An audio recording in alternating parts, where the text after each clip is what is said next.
இமயக்குருவின் இதய சீடன், தோலிங்க மடமும் மலை மனிதனும். மது.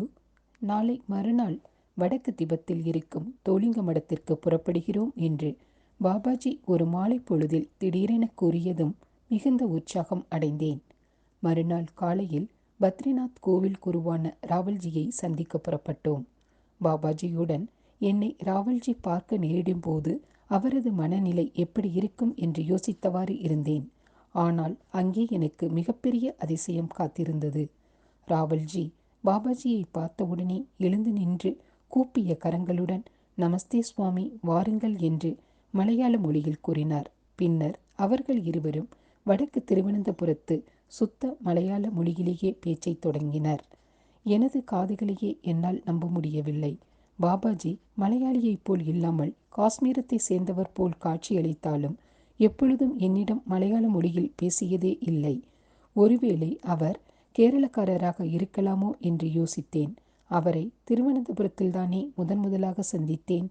ராவல்ஜி இந்த இளைஞனிடம் புனித யாத்திரை ஸ்தலங்களில் நிறைந்து இருக்கும் திருட்டு குருமார்களை பற்றி எச்சரித்தேன். திரும்பச் சென்று ஏதாவது உபயோகமுள்ள வேலையை செய்யுமாறு கூறினேன். ஆனால் எப்படியோ அவன் உங்களை சந்தித்து விட்டதற்கு கடவுளுக்கு நன்றி. அல்லது நீங்கள்தான் அவனை கண்டுபிடித்தீர்களா சுவாமி என்று கூறினார். எங்களுக்கு இடையே பழைய தொடர்பு இருக்கிறது என்று கூறினார் பாபாஜி. நீங்கள் இவனிடம் பேசியது குறித்து மகிழ்ச்சி அடைகின்றேன். நாளை காலை நாங்கள் தோலிங்க மடத்திற்கு புறப்படுகின்றோம். உங்களிடமிருந்து ஒரு சிறிய உதவி தேவைப்படுகிறது என்றார். உங்களுக்காக எந்த சேவையும் செய்ய தயார் என்றார் ராவல்ஜி. அன்றைய இரவு வியாசர் குகையில் தங்கி காலை புலர்ந்ததும் மனா கால்வாயை நோக்கி பயணமானோம்.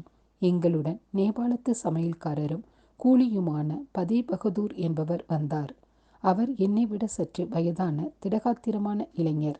திபெத்திய மனா கிராமத்து ஊர் தலைவரால் கொடுக்கப்பட்ட ஒரு சிறு குதிரை இருந்தது.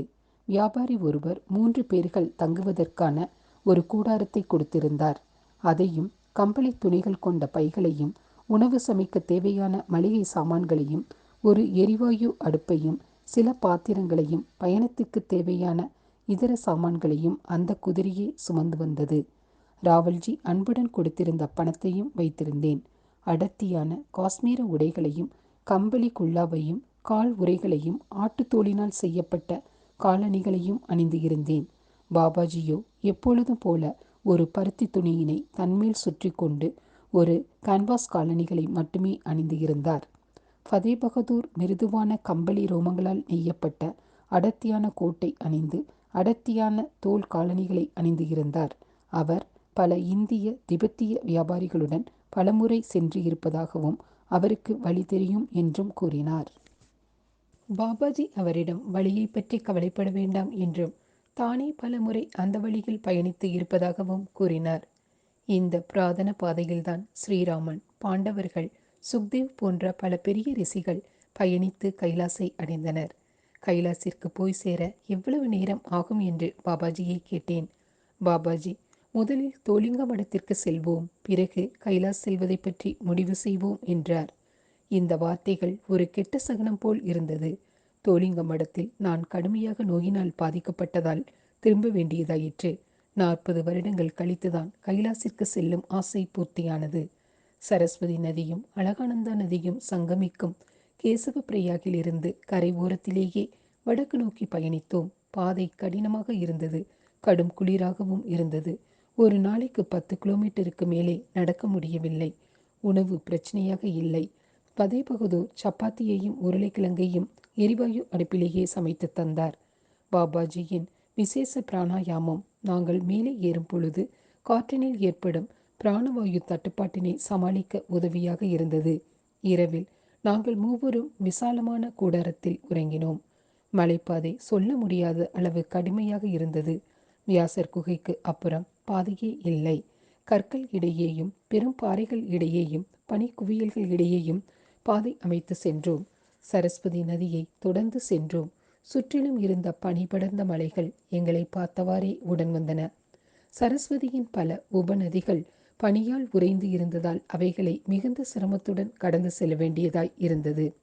பத்ரிநாத்திலிருந்து 50 கிலோமீட்டர் தூரம் பாதை மிகவும் கடினமாக இருந்தது. பனியால் மூடப்பட்டு மிகவும் வளவளப்பாக இருந்தது. சில இடங்களில் ஃபதே பகதூர் தன்னிடம் உள்ள தோண்டியினால் பனியினை அப்புறப்படுத்த வேண்டி இருந்தது. நாங்கள் மனா கால்வாய் பகுதியை நோக்கி சென்று கொண்டிருந்தோம். அது கடல் மட்டத்திலிருந்து 18,000 அடி உயரத்தில் இருந்தது. தேர்ந்த மலை ஏறும் நிபுணர்கள்தான் அதில் ஏறுவதற்கு முயற்சி செய்வார்கள். முன்னோர்கள் காலத்திலிருந்து உபயோகத்தில் இருக்கும் மனா கால்வாய் பாதை எங்கள் எதிரே வெள்ளியை புடம் செய்தது போன்று தகதகவென்று மின்னியது. நீலமலை ஒன்று தென்பட்டது. ஒரு காலத்தில் அந்த நீலமலையில்தான் பெரும் யோகி ககபூஷணாந்தா தங்கியிருந்தார் என்று பாபாஜி கூறினார். 11வது நாள் இரவு மனா கால்வாயிலிருந்து ஏறத்தாழ 12 கிலோமீட்டர் கீழே எங்கள் கூடாரத்தை அமைத்தோம். என்னுடைய சிறிய உதவியுடன் ஃபதே பகதூர் ஒரு சிறிய தூணியை கூடாரத்தின் வாசலில் ஏற்றி வைத்தார். பாபாஜி வலது கரத்தினால் தூணியை சுற்றி ஒரு வளையத்தை வரைந்தவுடன் அந்த தூணி அத்தனை குளிர்காற்று வீசிக்கொண்டிருந்த போதிலும் அணையாமல் பாதுகாப்பாய் சில மணி நேரங்கள் எரிந்தவாறே இருந்தது. அன்றைய இரவு மிகுந்த களைப்பாய் இருந்த போதும் தூங்குவதற்கு முன்னால் பாபாஜியிடம், நீங்கள் கேரளாவை சேர்ந்தவரா பாபாஜி என்று கேட்டேன். இல்லை, ஆனால் கேரளாவில் நிறைய சுற்றுப்பயணம் செய்து இருக்கின்றேன். மறுபடியும் உன்னிடம் தொடர்பு கொள்வதற்காக திருவனந்தபுரம் வந்து இருந்தேன். அப்போது கோவளம் கடற்கரைக்கு அருகில் இருக்கும் அகஸ்தியர் குகைக்கு சென்று திரும்பிக் கொண்டிருந்தேன். குருவாயூருக்கும் சபரிமலைக்கும் கூட சென்று இருக்கிறேன் என்றார். எனது கேள்விக்கு நீங்கள் பதில் தரவே இல்லையே பாபாஜி என்று கேட்டேன். ராவல்ஜியுடன் கேரளக்காரரைப் போல மலையாளத்தில் பேசினீர்கள். ஆனால் என்னிடம் ஒரு வார்த்தை கூட பேசவே இல்லையே. நீ என்ன நினைக்கிறாய் என்று எனக்கு தெரியும் என்றார் பாபாஜி ஒரு புன்னகையுடன். பாபாஜி எல்லாம் அறிந்த ஒரு சர்வலோக ஞானியாகத்தான் இருக்க வேண்டும். அவருக்கு எல்லா விஷயங்களும் தெரிந்திருக்கிறது என்றுதான் அந்த சமயத்தில் நினைத்தேன். என் மனதை புரிந்து கொண்ட பாபாஜி, உண்மை என்னவென்றால் புத்தி கூர்மையுடன் இருக்கக்கூடிய எந்த மனிதனாலும் எல்லாம் அறிந்த சர்வ ஞானியாக இருக்கவே முடியாது. ஆனால் இன்னொரு மனிதனின் மனதுடன் தேவைப்படும் பொழுது இணக்கமாகும் சக்தியை முயன்று அடையலாம். அப்படி அடைந்த அறிவை தற்காலிகமாக சில பயணிகளுக்காக பயன்படுத்தி கொள்ளவும் செய்யலாம். நான் மலையாள மொழியில் பேசியதும் அப்படிப்பட்ட திறமையை நடைமுறையில் நிகழ்த்தி காட்ட முடியும் என்பதை காண்பிப்பதற்காகத்தான். இப்பொழுது நீ தூங்கு. நாளை கடுமையான பயணம் இருக்கிறது. மணிப்புரக மையத்தில் உள்ள அக்னியை ரங், பீஜக்ரா மற்றும் விசேஷ தும்மோ பிராணாயாமத்தின் மூலம் தூண்டிவிடு. நாபி கிரியாவை தீவிரமாக செய். அதன் மூலம் உடல் தேவையான வெப்பத்துடன் இருக்கும். பாபாஜி அருகில் இருக்கும் பொழுதே உறக்கத்தில் ஆழ்ந்து விட்டேன். அடுத்த நாள் காலை அந்த பாதையின் உச்சிக்கு ஏற ஆரம்பித்தோம். சுற்றியுள்ள எல்லா இடங்களும் மெதுவாக நகரும் பனிப்பாறைகளாகவும் உறைபனியால் மூடப்பட்ட பெரிய கற்பாறைகளாகவும் இருந்தன. எனக்கு பயங்கரமான தலைவலியும் வாந்தி வருவது போன்ற உணர்வும் இருந்தது. பிராணவாயு குறைவாக இருப்பதால் தான் அப்படி இருக்கிறது என்று பாபாஜி கூறினார். மிக அனுபவப்பட்ட நேபாளி சுமையான ஃபதே பகதூரும் மிகுந்த தலைவலியால் அவதிப்படுவதாக முறையிட்டார். பாபாஜி எங்களை நாக்கை வெளியே துருத்தி நாய் சுவாசிப்பது போன்று பயிற்சியினை செய்யுமாறு அறிவுரை கூறினார். வெகு விரைவிலேயே அழகான நீலமலையை கடந்தோம். சில மணி நேரங்களில் நாங்கள் மனாக்கால்வாயின் உச்சியை அடைந்தோம். எங்களுக்கு பக்கத்தில் உறைந்து போன தேவசரஸ் ஏரி இருந்தது. அது கடவுளின் ஏரி என்று அழைக்கப்பட்டது. பாபாஜி எங்களை சில நிமிடங்கள் அமர்ந்து தியானம் செய்ய சொன்னார். எனக்கோ எதிரில் தெரிந்த காட்சி தெய்வீகமாக இருந்தது. இமயமலையின் அற்புதமான பனிபுடர்ந்த சிகரங்கள் சூழ்ந்திருக்க, திறந்த மார்புடன் குரு அசையாமல் நேராக பத்மாசனத்தில் அமர்ந்து இருந்தார். கண்களை மூடி கடவுள் போல எதிரே அமர்ந்திருந்தவரை நினைத்து தியானம் செய்தேன். வேறு எந்த கடவுளை இந்த மனித கண்களால் நான் தரிசித்து இருக்கின்றேன்? ஒரு அசாதாரணமான விஷயம் நடந்தது. தலைவலி மறைந்து விட்டது. ஒரு அமைதி என் ஆத்மாவில் மிதந்தது. கடுமையான குளிருக்கு பதிலாக இதமான உஷ்ணம் பரவியது. ஒரு சில நொடிகளுக்கு நானும் பாபாஜியும் இரண்டு வெவ்வேறு மனிதர்கள் அல்ல, இருவரும் ஒருவரே என்பது போல் தோன்றியது. மிதப்பது போல் உணர்ந்தேன். கண்களை திறந்து மிதந்து கொண்டுதான் இருக்கிறேனா என்று பார்த்தேன். இல்லை. ஆனால் அந்த ஆழ்நிலை தியானம் மறைந்து விட்டிருந்தது. பாபாஜி இப்போதைக்கு இது போதும், அவசரப்பட வேண்டாம் குழந்தாய் என்று புன்னகையுடன் கூறினார். ஃபதே பகதூர் என்னை சோட்டா யோகி என்று சொல்லி சிரித்தார். இந்திய எல்லை முடிந்து திபெத்திய எல்லை ஆரம்பித்தது. மலையின் மறுபகுதியை நோக்கி இறங்க ஆரம்பித்தோம். குளிர் அதிகமாகியது. எங்கே பார்த்தாலும் பனி மழையைத் தவிர எங்களை சுற்றி ஒன்றுமே இல்லை. 3 பேரும் குதிரையுடன் திபெத்திய சமவெளியை அடைந்தோம். பூமி சிவப்பாக இருந்தது. பனியில் நடக்க அவசியமில்லாமல் போனது. அன்றைய இரவு ஒரு புல்வெளியில் கூடாரம் அமைத்து தங்கினோம். அங்கே காட்டு குதிரைகள் அந்நியர்களுக்கு பயப்படாமல் மேய்ந்து கொண்டு இருந்தன. பல நாட்களுக்கு பிறகு தூணி ஏற்றப்பட்டது. 1 மணி நேரம் தியானம் செய்த பின்னர் அருமையான சப்பாத்திகளையும் உருளைக்கிழங்கு கறியையும் பதே பகதூர் தயாரித்து கொடுத்தார். அருகில் ஒரு நீரோடையை கண்டுபிடித்து அதிலிருந்து நீர் கொண்டு வந்து கடும் தேநீர் தயாரித்தார். அதை அருந்தியவாறே சந்தோஷமாய் பேசிக்கொண்டிருந்தோம். நட்சத்திரங்கள் ஒளி பொழிந்து கொண்டிருந்த இரவு. அருகில் மூர்க்கமான கஜனைகளின் சத்தம் கேட்டு திடுக்கென விழித்து கொண்டேன். தூங்கு என்றார் பாபாஜி. அங்கே பனி சிறுத்தை குதிரைகளை வேட்டையாடி கொண்டு இருக்கிறது. நீ கொஞ்சம் கூட பயப்பட தேவையில்லை. குதிரைகள் பரிதாபமாக கனைத்து பிறகு அமைதியாகிவிட்டன. பனிச்சிறுத்தை தனது உணவை ரசித்து சாப்பிட்டதன் திருப்திகரமான உருமுறைகளை கேட்டோம். மறுபடியும் தூங்கிப் போனேன். மறுநாள் காலையில் நாங்கள் தோலிங்க மடத்தை நோக்கி பயணமானோம். மகிழ்ச்சியான 6 நாள் பயணத்திற்கு பிறகு தோலிங்க மடத்தை வந்து அடைந்தோம். பத்ரிநாத்திலிருந்து 21 நாட்களில் இந்த பயணத்தை முடித்திருந்தோம். முதலில் கண்களுக்கு தென்பட்டது பிரம்மாண்டமான புத்தரின் சிலைதான். அந்த மடாலயம் எந்த அளவு உயரமாக இருந்ததோ அந்த உயரத்திற்கு புத்தர் சிலையின் தலையும் இருந்தது. எங்களது கூடாரத்தை மடத்தின் அருகில் அமைத்து கொள்ள அனுமதி தந்தார்கள். பாபாஜி மடாலயத்தை சுற்றி காண்பித்தார். பல இந்து தெய்வ சிலைகள் அங்கே இருந்தன. பெண் தெய்வ சக்தியின் பயங்கர வடிவமான பத்ரகாளியின் சிலையும் இருந்தது. அந்த மடாலயத்தை பார்த்து கொள்ளும் லாமா தோலிங்க மடம்தான் முதலில் பத்ரிநாத் கோவிலாக இருந்ததாகவும் இங்கே வருவது மிகவும் கடினமாக இருந்ததால் தான் தற்போதைய பத்ரிநாத் கோவில் கட்டப்பட்டதாகவும் கூறினார். உயர்நிலை லாமாவான மடாதிபதி ரின்போச் அவர்களை பார்க்க நாங்கள் அழைத்துச் செல்லப்பட்டோம். ரின்போச் அவர்களும் பாபாஜியும் பரஸ்பரம் மிகுந்த மரியாதையுடன் அளவலாவினர். அவர்கள் இருவரும் திபெத்திய மொழியில் பேச ஆரம்பித்தனர். நான் இந்த முறை அதை பார்த்து அதிசயப்படவில்லை. அவர்கள் பேசி முடித்த பிறகு திபெத்திய முறைப்படி நாக்கினை வெளியே துருத்தி அவர் முன் மண்டியிட்டேன். ரின்போச் அவர்களும் என்னை ஆசீர்வதித்தார். மடாலயத்தில் 10 துறவிகள் தங்கியிருந்தனர். ஒரு பெரிய சமையலறை இருந்தது. ஆனால் பாபாஜி பதே பகதூரை கூடாரத்திலேயே சமைக்க சொன்னார். உணவிற்கு பிறகு இன்றைய இரவு எனக்கு நாத்பந்த் குழுவினருக்கான தீட்சை தருவதாக பாபாஜி கூறினார். நான் காது குருத்தெலும்பினை துளை செய்து கொள்ள வேண்டியதில்லை. ஆனால் காதில் செப்பு வளையங்களை இமயமலையில் இருக்கும் வரை அணிந்து கொண்டு இருக்க வேண்டும். சமவெளிக்கு திரும்பிய பிறகு அதனை எடுத்துவிட வேண்டும் என்று சொல்லப்பட்டது. அன்று இரவு தூணிக்கு முன்னால் அமர்ந்தவாறு நாத் வழிமுறையினருக்கான இரகசிய மந்திரம் உபதேசிக்கப்பட்டது. தீட்சை அளிக்கப்பட்டேன். பாபாஜி எனது காது ஜவ்வுகளில் நேர்த்தியான வகையில் துளைகள் போட்டார். நான் செப்பு காது வளையங்களை அணிந்து கொண்டேன். யோகி போல தோற்றமளிக்க வேண்டும் என்னும் எனது பேராசை நிறைவேறியது. நம்மை போன்ற நாத் தலைமுறையினர் எங்கு சென்றாலும் தூணியை ஏற்றி வைத்து இருப்பார்கள். ஆனால் உனக்கு அந்த கட்டுப்பாடுகள் கிடையாது. நீ தூணியை வைத்து கொள்ள வேண்டியது இல்லை.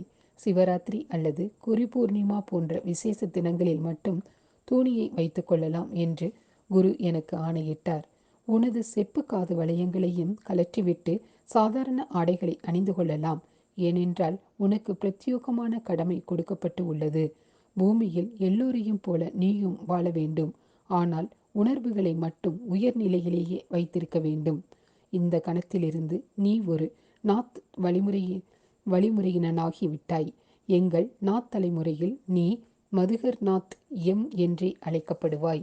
பாபாஜியின் காலடிகளில் பணிந்தேன். நீண்ட பயணத்தினால் களைத்து போயிருந்த பதே பகதூர் தூங்கிவிட்டார். நாங்கள் அக்னியின் முன் அமர்ந்து பேசிக்கொண்டிருந்தோம். தோலிங்க மடத்தில் இருக்கும் புத்தர் தான் முதன்மையான புத்தர் என்னும் லாமாவின் நம்பிக்கையை பற்றி பாபாஜி என்ன நினைக்கிறார் என்று கேட்டேன். உண்மை என்னவென்றால் பண்டைய காலங்களில் புத்த துறவிகளும் புத்த ஆலயங்களும் இந்தியா முழுவதும் இருந்தன. பத்ரிநாத்தின் தெய்வம் பத்மாசனத்தில் அமர்ந்து இருக்கும் புத்தராக இருந்திருக்கலாம். அதனை ஆதிசங்கரர் பத்மாசனத்தில் அமர்ந்திருக்கும் நாராயணனாக மாற்றியும் இருக்கலாம். நாராயணன் வேறு எங்கேயும் பத்மாசனத்தில் அமர்ந்து இருக்கவில்லை. அதனால் இப்பொழுது என்ன ஆகப் போகிறது? புத்தராகவோ அல்லது நாராயணனாகவோ இருப்பதை விட வாழ்க்கையில் தூய்மையுடனும் பக்தியுடனும் இருப்பதுதான் மிக முக்கியம். அந்த ரின்போச் என்கின்ற ஆத்மா ஆன்மீகத்தில் எந்த அளவு உயர்நிலையில் இருக்கிறார் என்பதை கவனித்தாயா? எனவே இந்த மாதிரி ஆட்சேபனைக்கு இடமளிக்கும் சர்ச்சைகளில் நாம் ஈடுபட வேண்டாம் என்றார் பாபாஜி. மறுநாள் காலையில் அந்த மலைகளில் உள்ள சிறிய குடிசைகளில் காங் மாவட்டத்தை சேர்ந்த மிக உயரமான திபெத்தியர்கள் வசித்து வருவதை பார்த்தேன். தியானத்தில் சற்று மேலே மிதந்து செல்வதை ஒத்த ஒரு திறமையை அவர்களிடம் நான் கண்டேன். உயரமான வில்போல் வளையக்கூடிய கம்புகளை வைத்துக்கொண்டு தரையில் நிம்பி நீண்ட தூரம் வரை ஏறத்தாழ காற்றினில் பறப்பது போல அவர்கள் பயணம் செய்வதை பார்த்தேன். கம்பின் ஒரு முனையை தரையில் வைப்பார்கள். ஒருவித மூச்சு பயிற்சியை செய்து கொண்டே வில் போல் வளையும் மறுமுனையை பிடித்தபடி நீண்ட தூரத்திற்கு பறந்து செல்வார்கள். 3 நாட்கள் ஓய்விற்கு பிறகு கைலாஸ் செல்வதற்காக கிழக்கு நோக்கி பயணமானோம். 3 நாட்களில் டாபா என்னும் கிராமத்தை அடைந்தோம். அங்கே ஒரு புத்தர் ஆலயமும் லாமாக்களின் மடாலயமும் இருந்தது. நிறைய துறவிகள் அதில் தங்கி இருந்தனர். அருகில் ஒரு பெரிய சந்தை இருந்தது. அதில் இந்திய வியாபாரிகள் திபெத்தியர்களுடன் வியாபாரம் செய்து வந்தனர்.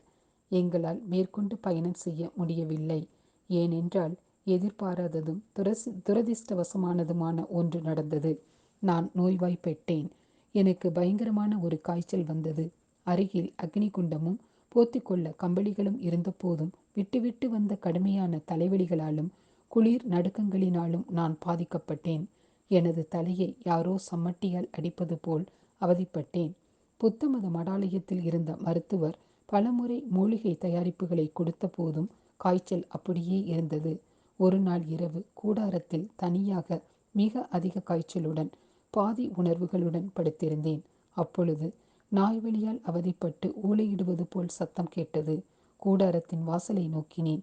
கொரில்லா போன்ற ஒரு பெரிய நிழல் உருவத்தை பார்த்தேன்.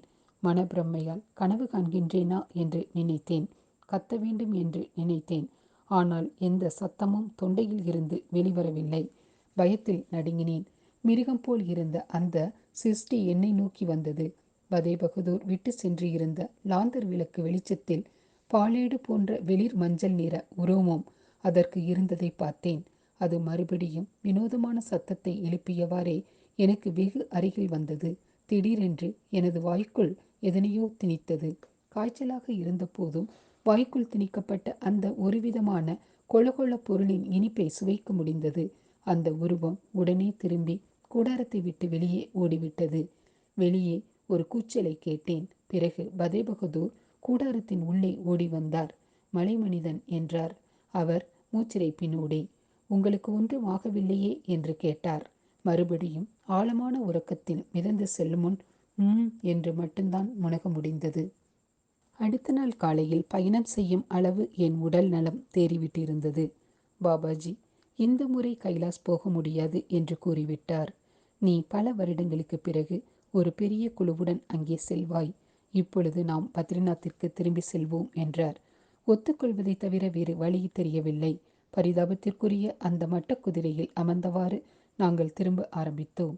வழியில் பாபாஜி நேற்று இரவு நான் பார்த்தது எட்டி என்று அழைக்கப்படும் பனிமனிதன்தானே என்று கேட்டேன். நல்லது என்று பாபாஜி கூறினார். நாம் அதை பற்றி விவாதிக்க தேவையில்லை. ஆனால் நீ பார்த்ததை உனக்குள்ளேயே வைத்துக்கொள். பலர் எட்டியை நம்புவதில்லை. அவர்கள் உனக்கு காய்ச்சலினால் உண்டான மனப்பிரமை என்று ஒதுக்கி தள்ளிவிடுவார்கள் என்றார். மறுபடி பத்ரிநாத்திற்கு வந்து சேர 16 நாட்கள் பிடித்தன. இந்த முறை மட்டக்குதிரையில் அமர்ந்தவாறே சுற்றிலும் இருந்த தெய்வீக காட்சிகளை ரசித்து வந்தேன். பனிமலை சிகரங்கள், அழகான ஓடைகள், பனியால் உறைந்த ஏரிகள், உதிக்கும் சூரியன் பனிச்சிகரங்களில் பட்டு பிரதிபலிக்கும் மாய காட்சி போன்றவற்றை ரசித்தேன். பத்ரிநாத்தை அடைந்ததும் மட்டக்குதிரையையும் கூடாரத்தையும் திருப்பி கொடுத்துவிட்டு பதே பகதூரிடம் விடைபெற்று கொண்டோம். பாபாஜி அவருக்கு நிறைய வெகுமதிகள் அளித்தார். பதே பகதூரும் அரை மனதுடனே எங்களை விட்டு சென்றார். நான் இப்பொழுது ஏறத்தாழ சாதாரண நிலைக்கு வந்துவிட்டேன். ஷரண் பாதுகா குகைக்கு திரும்பி வந்ததும் பாபாஜி எனது உடல் நலத்தை தேற்றி முழு ஆரோக்கியத்திற்கு கொண்டு வந்தார்.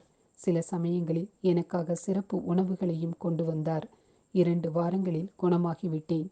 அப்பொழுது பாபாஜி மலர்களின் பள்ளத்தாக்கான ஹேமகுண்ட சாஹிப்பிற்கு பயணம் செய்ய தயாராகு. அங்கிருந்து 5 கேதார்களுக்கும் போகலாம் என்று கூறினார்.